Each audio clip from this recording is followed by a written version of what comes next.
Shalom. I was going to call this video today, "To Jew or Not to Jew?" That is the question. But I want to save that title for another video. So this video is going to be the start of, I think I will try to delve into a series as time goes of Jewish branding. Because I think this is important. I think that we Jews brand ourselves, and I also think that we're branded by the nations, so to speak. And both of these brandings, in a way, um, help to divide and separate us. And, there's the saying to divide and conquer. So, just to get started on some of the basic branding of Judaism, before that, I want to go and just talk like, where did Judaism start? It was Abraham and Sarah. And they had, well, Abraham had, multiple children, but he had his first son was Ishmael, that was birthed to him by Hagar, who was a princess of one of the pharaohs of Egypt. Um, and then Sarah, of course, begot him Isaac. And it says, in the Old Testament that God, Hashem, chose Isaac. And of course, the Quran will tell you that it was Ishmael's chosen. Okay, but we're talking about Judaism, so let's keep going. Uh, Isaac had Esau and Jacob. Jacob was chosen over Esau. Esau, what we believe through our scripture and our understanding, is that this is Edom and the Western cultures of Europe and now America. That's Edom through Rome and that religion. And then Jacob had, now this is where I'm getting into branding, Jacob had 12 children from 4 wives. The 4 wives, he first married Leah. He was fooled. He thought he was marrying Rachel. They were sisters. Their father was Laban. That was Rebecca's brother. And then also their handmaids were given. First Rachel gave her handmaid, Bilhah, I believe was her handmaid, and then Zilpah was given by Leah. They were in a competitive little struggle there because Rachel didn't have children. Leah was prolific with children, and this is one of also the reasons that the Torah now bans having sisters as wives, because it creates a competition and it's not so healthy. Okay, so from that branding, now you had 12 tribes. Now you had, from there, I'll go into the 12 tribes for another thing, but I want to keep this video moving along. So you have Ashkenazi and Sephardic Jews. Like the Ashkenazi, the European, and the Sephardi are the Middle Eastern. We look a little different. I have come from an Ashkenazi background. You could see, whatever. I am, light-skinned. The Sephardic, most of them, for the most part, look, like Yemenites and all over the Middle East, Syrian Jews, stuff like this. They look a little bit darker. They look a little bit more like Arabs. No offense there. I'm just saying, their skin color is more to the darker skin. And I was thinking, that's from maybe those 4 wives. Now, that could be Sephardic and Ashkenazic breakdown to a degree, where maybe some of the wives are a little darker skinned, some of the wives are a little lighter skinned. We don't have pictures. We didn't have pictures back then, so we don't know. But this is a thought process. But from there, then we break down into like different types of Jewish worship. Now, this is another branding. Okay, Jewish worship. We have, just in a nutshell, we have Orthodox Jews, we have conservative Jews, Reform Jews. These are the three basic breakdowns. What's the modern society accepts, and then there's sects in there, like Hasidic is in the Orthodox, and there's some other sects as well. So I wanted just I'm going now to Wikipedia, and it says Orthodox Judaism, like I said, conservative, Reform. Then you also have Reconstructionist Judaism, Classical Reform Judaism, Humanistic Judaism, Neolog Judaism, which I didn't hear of until I just saw this in Wikipedia. Jewish renewal, and Jewish science. So these are the different areas of Judaism as far as synagogues and temples and where you can pray, so to speak. One of my biggest pet peeves, and I want to get back into really, that was what I just said about these different synagogues and temples. That was my thought to call this, why I wanted to call it to Jew and not to Jew. That is the question. But going to one of my really main pet peeves on branding is Judea and Samaria, as referred to in most of the mainstream media and by the pundits as the West Bank. They call it the West Bank because the Jordan River flows down, which divides the current regions of Jordan, the country, Transjordan, is part of this British mandate, Palestinian mandate, as they had called it, which was promised to the Jews, but then I guess the British saw, differently as time went by, and they gave that area to the Hashemite kingdom of Jordan, so Transjordan and the kings there, Abdullah, etc.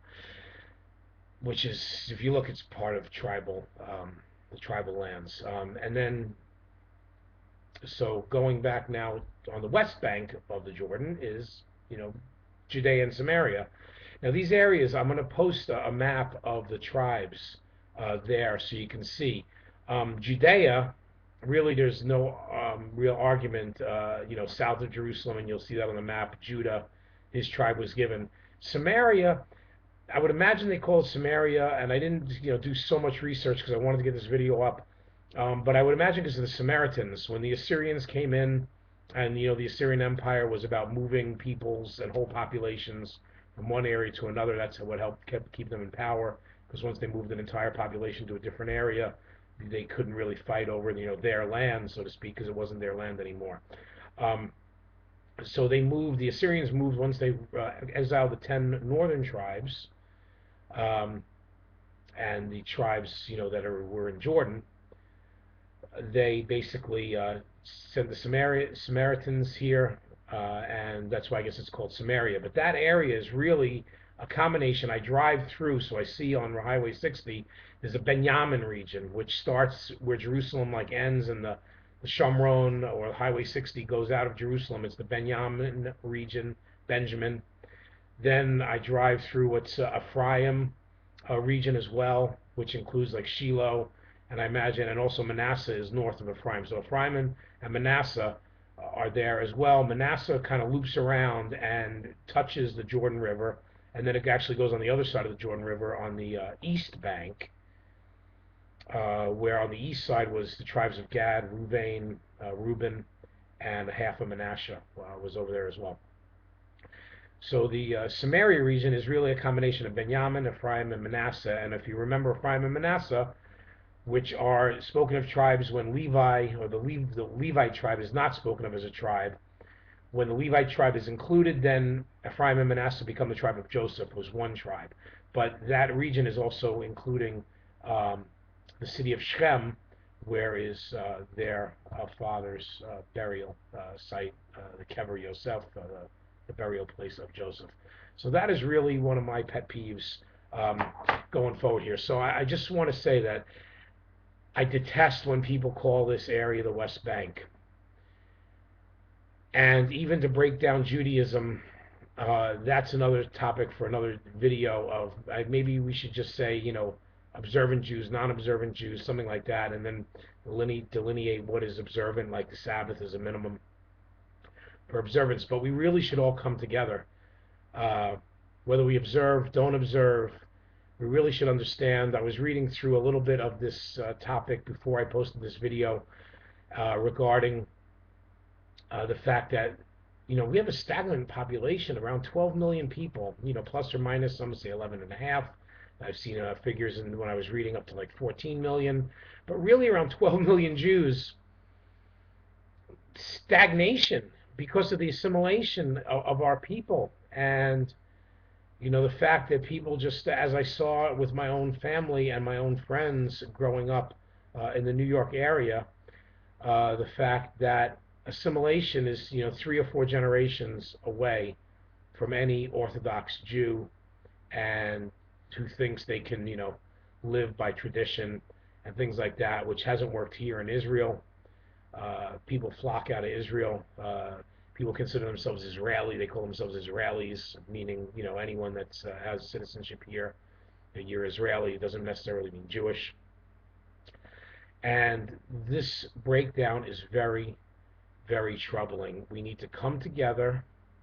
There was an organization that when they stuck together, it was hard to infiltrate them. The mafia, which is glorified in TV shows and movies and books and stuff. So let's glorify Judaism by being united. Let's get back together, try to work on our common grounds and start there and demand, that we're Jews. If someone asks you what type of Jew you are, I'm a Jewish Jew. I'm a Jew. This type of thing. Where do I live? I live in Israel. I live in the Shomron or Judea and Samaria. Don't use that term. Even if you don't live in the Judea Samaria region, don't use that other term. I always kid if you see my posts on Facebook and stuff. People say West Bank. I say the Bank of the West. I call it the Bank of the West. I ask people where the ATM machines are. I haven't seen any ATM machines from this Bank of the West. So that's really the story here, and I want you all to come together and let's form a basis for a general and mutual understanding. That's why I launched this social media presence, and my friends are helping me do it, and I appreciate their help. Um, and I'm hoping that other people can put videos up. I welcome you to post videos on Jews, Views, and News, or I'll post them for you if you want to send me a link, whatever, and do videos like I'm doing. Right now I'm not doing any majorly professional production on the videos. I hope as time goes by to do a little bit more detailed stuff, but for right now I just want to get media content out. I want to get the content out. I want to get these ideas out, and so we can discuss them, and as we move forward, revisit them. And this is the story. So just I would like to know what you think about this Jewish branding. And if you have any other brandings, I was thinking about also talking about the kosher brandings as well. Glock kosher and this kosher and that kosher, uh, and things along those lines. I call the kosher the kosher mafia because um, it's gotten to the point where people, they only trust their particular rabbi. And I'm not saying you shouldn't trust your rabbi, or you shouldn't look into the hechsher on products. But if a rabbi from an Orthodox area is saying things that he's supervising products, then I just want to have a little faith in God, a little trust in the rabbis as things go. In Israel, we have this Badatz, which is like a national koshering, and there's different regions here, which is things I have to look into because I just found that out that each region has their own, rabbinical structure. Even though it's a Badatz, it's a national kosher. Let's say Beersheba, which is in the south, is different from Haifa in the north, and things along these lines. So that's another topic to look into, koshering and stuff like that, which is a deep and interesting subject on itself. But for now, just Jewish branding. Leave some posts below. Write some comments below on any other Jewish brandings you have thought of other than the Judea, Samaria, West Bank, and these different sects within the Judaism of Orthodox, conservative, and Reform. So Jews News signing off for today. Have a great day, and I appreciate your time watching this video and any comments you leave.